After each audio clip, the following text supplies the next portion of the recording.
Hey guys, namaste. It's been some time. Hope things are great with you. For those who are new, my name is Prakash and I maintain this channel to share my knowledge in Vedic astrology, which I've acquired for the past 14, 15 years now. And I also provide audio based consultation. So, all the details is in the description section. So, yeah, Brighu Bindhu, what is it all about? And I'm sure you've heard about it at least once. If not, then this is going to be a interesting thing. So let's dissect the phrase first. Brighu Bindhu. Brighu is in reference with the Maharishi Brighu himself, a great sage. Okay, it's a big deal because he's one of the seven rishis who sort of facilitated the creation process itself. The Sapta Rishis. So he's one of them. So Brighu is a very important personality. I mean, he also wrote the collection, the Samhita. It's called the Brihu Samhita. It's one of the most. It's a very important reference. Besides the others, you have the Gemini. Gemini system, and you have the Brihad Parashara system. But the Brigu Sutra is also just like the Kalanidhi and the others, Sanketanidhi and all this. But Brigu Sutra is one of the most, or at least in my opinion, is one of the more important ones. Okay, so that's what Brigu is in reference to the sage Brigu himself. And then the Bindu means point, right? Obviously, so it is an important, like Brigu is sort of personification of importance, right? He personifies greatness, profoundness, and point is a point. So it shows that a very important junction point, just like the Sandhis. This Brigu Bindu shows a very profound effect in a person's life, something great. Now, this great can go the other way around as well, something really bad or something really, really good. Either way, it's going to be a profound effect. Okay,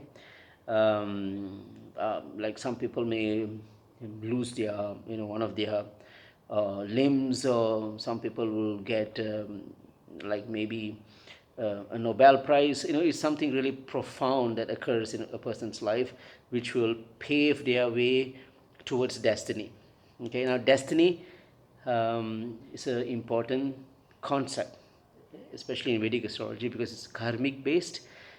Destiny is a the end or the zenith or the brim of the evolution of one's soul. The process, the evolutionary process, ends at one's destiny. Okay, that is the end. That is where everything sort of makes sense. Okay, it encapsulates your whole life and puts it, in a package of life, and that is what destiny is the end result, the end point.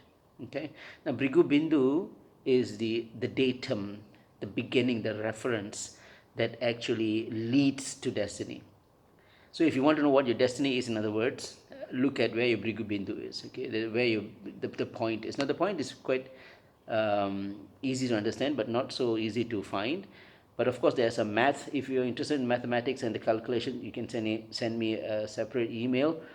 Then we can talk about it, or you can connect with me in Facebook, which is even better. We can, we can chat over there. Uh, but I would say that don't just waste your time with all these calculations and stuff, because the tools nowadays, we there's no more manuals. When I started, yes, but now it's always it's always the software that does the job. So just plug in the details and it will give you exactly where the Brigu Bindu point is. It's quite simple actually, if you want. You take the longitudes. If you look at your charts, you'll have the longitudes, right? The distance, and you take the longitudes of your moon, you add it up with Rahu's longitude, and you divide by 2. That's it. It's basically the midsection of from Rahu and moon, the midsection of it. So again, you take the longitude of moon, you add it up with the longitude of Rahu, and you divide by 2, and that degrees and minutes that you get from that, when you divide it, that point is where the Brigu Bindu is. Now, there's a few things here. one thing it shows, if you take that point and you plug it to the dasa system, the epoch, right, the I mean the famous one is the Vimshottari. you you plug it in, then you can actually see when does this profound changes happens in your life. You can do that, or you can also use transits, gochara. Now transit shows that a particular graha, transition, the transition of on that particular point, and what are the effects of that can be also seen. Okay, and a few other things.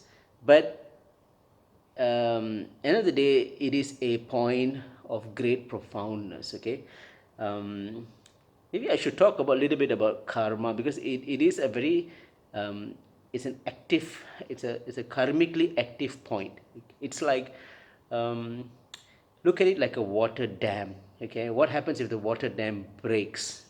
Water will just flow out and clear whatever the path is. It will sort of cleanse it. Philosophically, it's a cleansing process, and it will give you a clean path towards your destiny, right? It is a sort of telling you that, okay, this is the path that you should take in order for you to reach that aha moment, that eureka moment, right, will happen during this Brighu Bindus. Okay, for some people it could be a terrible car accident. You look at the car, it's totally mangled, and but the driver is without any scratch, isn't it? And those are the Brighu Bindhu points. It's a realization, it's the moment of truth point, which will create the beginning of that, the path towards destiny. Okay, um, so it's a highly karmic point. It's like a deluge, a flood. It's like the pralaya they talk about in the Vedas, right? It's like the great flood. It clears out your path, and you'll have a clear idea on what your destiny is and what you're supposed to be doing. Excuse me. So, to understand that, we talk about the three different karmas. Okay, of course, I don't want to go to elaborate in these things, but the karma, there are three types. One is the sanchita karma. Sanchita karma are the deeds, the actions that we have done on our previous life or lives. Okay, it is a repository. It's like a storehouse. It collects all our karmas, and it stores inside that. It's called sanchita karma. And then the other karma is prarabdha karma. Prarabdha is basically, it takes the data from the sanchita karma, and it puts it in this life, in this birth, in this janma, and then whatever you have done, sanchita records it, and it takes prarabdha, takes from sanchita and makes it active in this birth. All right.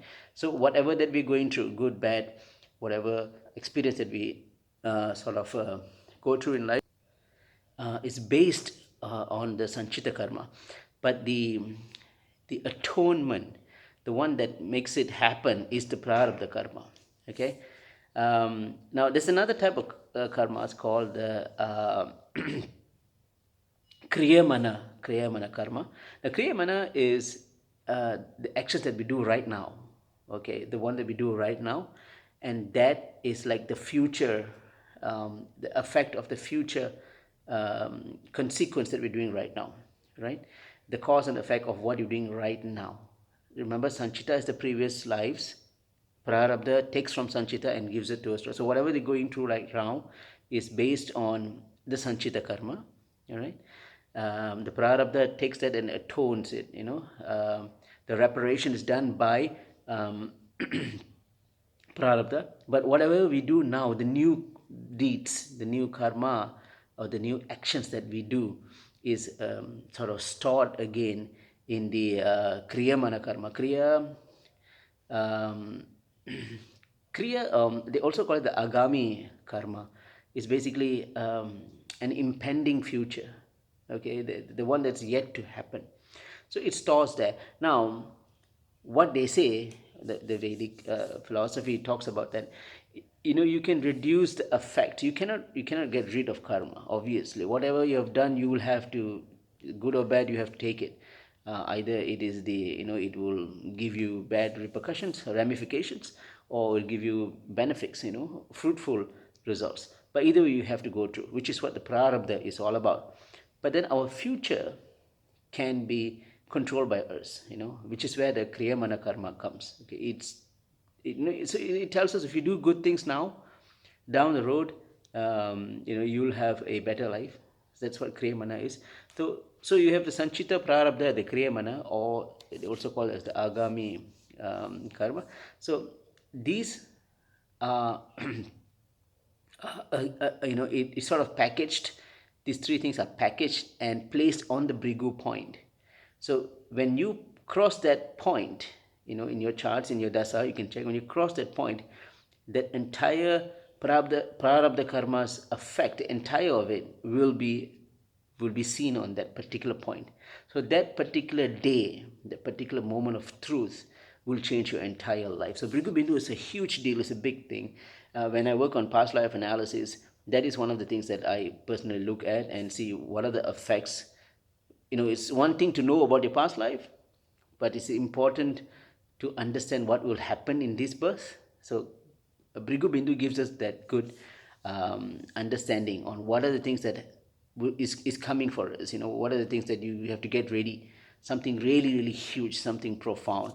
They say Einstein, who found the relativity, the formula and all that, is on his Brighu Bindhu. So many things, Edison, and all the greatest moments in life were done during the timing of Brighu Bindhu. So I mean, it is interesting to know what is your Brighu Bindhu, where it is, and what are the effect, and what sort of cleansing process that will happen in your life. So it's very interesting to know. So that's a little bit about what Brighu Bindhu is all about. I hope that this video will be beneficial for you. Take care, guys, and hope to see you soon. Namaste.